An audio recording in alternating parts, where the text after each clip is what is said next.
we're now going to talk about slope and the limiting process. In order to do that, we first have to have a little review of some vocabulary.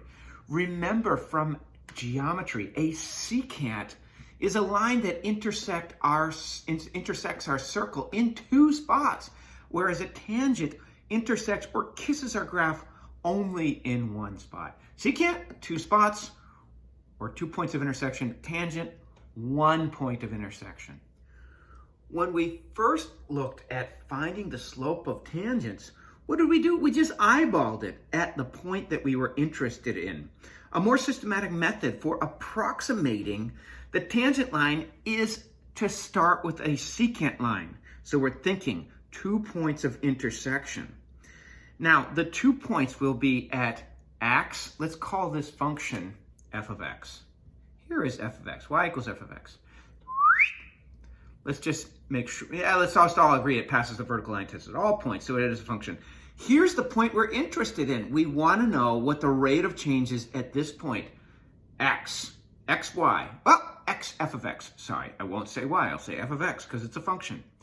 So I am going to use 2 points, not just this point, which I'm interested in, but I'm going to go forward to another point, x plus h. You guessed it. If this is point x and this is point x plus h, then this distance between these 2 points must be the distance h. So if this is x and this is x plus some distance h, then this point is x plus h, that's our input, and the y value will be the function value at this input, x plus h. Now the secant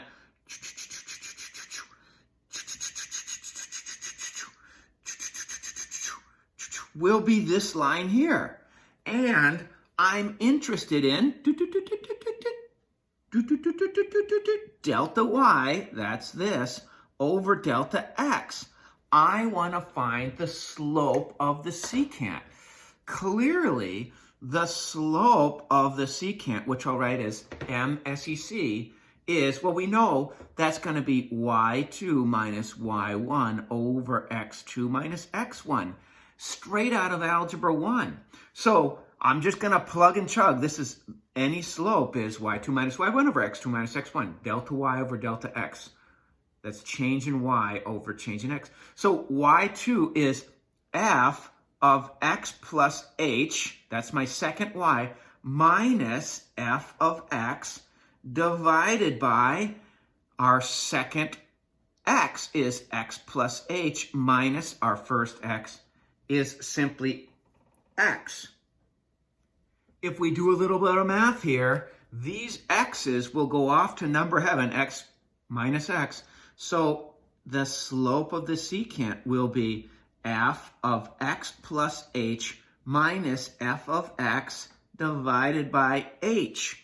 And this, what we call this on the right-hand side here, is known as the difference function.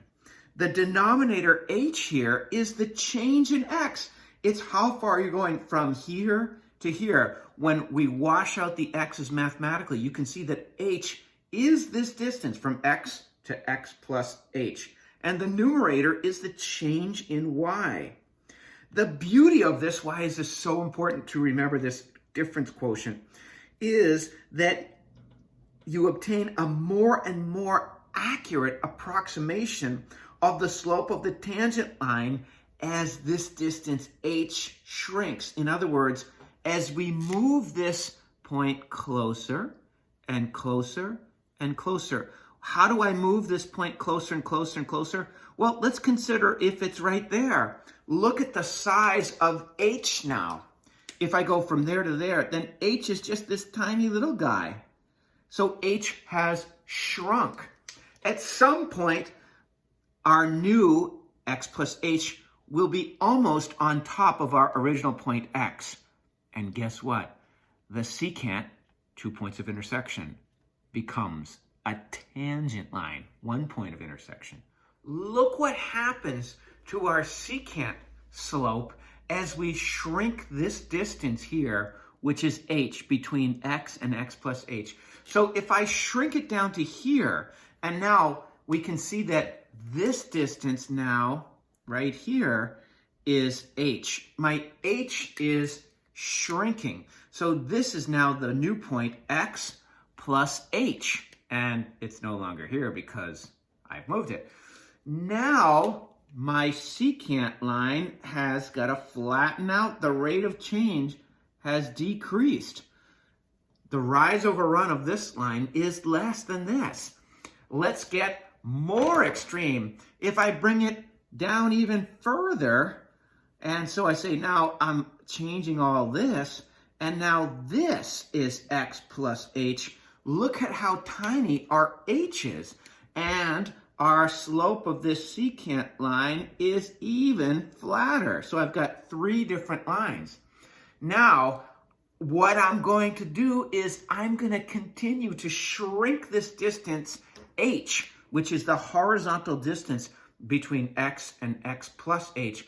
And eventually, I'm going to get this point here, which is almost indistinguishable from where my original x was. And that would give me even a flatter. I'll do this one in blue. If I shrink that down even more, here is my last slope. Look, it's almost horizontal. It's not quite, but I'm being extreme. So our rise over run is flattening out as this point gets dragged. I'm just shrinking h, my horizontal distance. I'm pulling that point closer and closer and closer and closer to my original point. And that's if they get right on top of each other. How do we do that? H has to go to 0. This horizontal distance has to go to 0 until they're right on top of each other. Clearly, x and x plus h, if h becomes 0.000001, it's so small, it's going to be virtually on top of that, and our secant line becomes a tangent line. I go from 2 points of intersection, ding, ding, still ding, ding, still ding, ding, but at some point, they're right on top of each other, just about, so close that they're indistinguishable to the human eye. And I have to say, well, let's use the tangent line, 1 point of intersection. This process is finding the limit of the slope.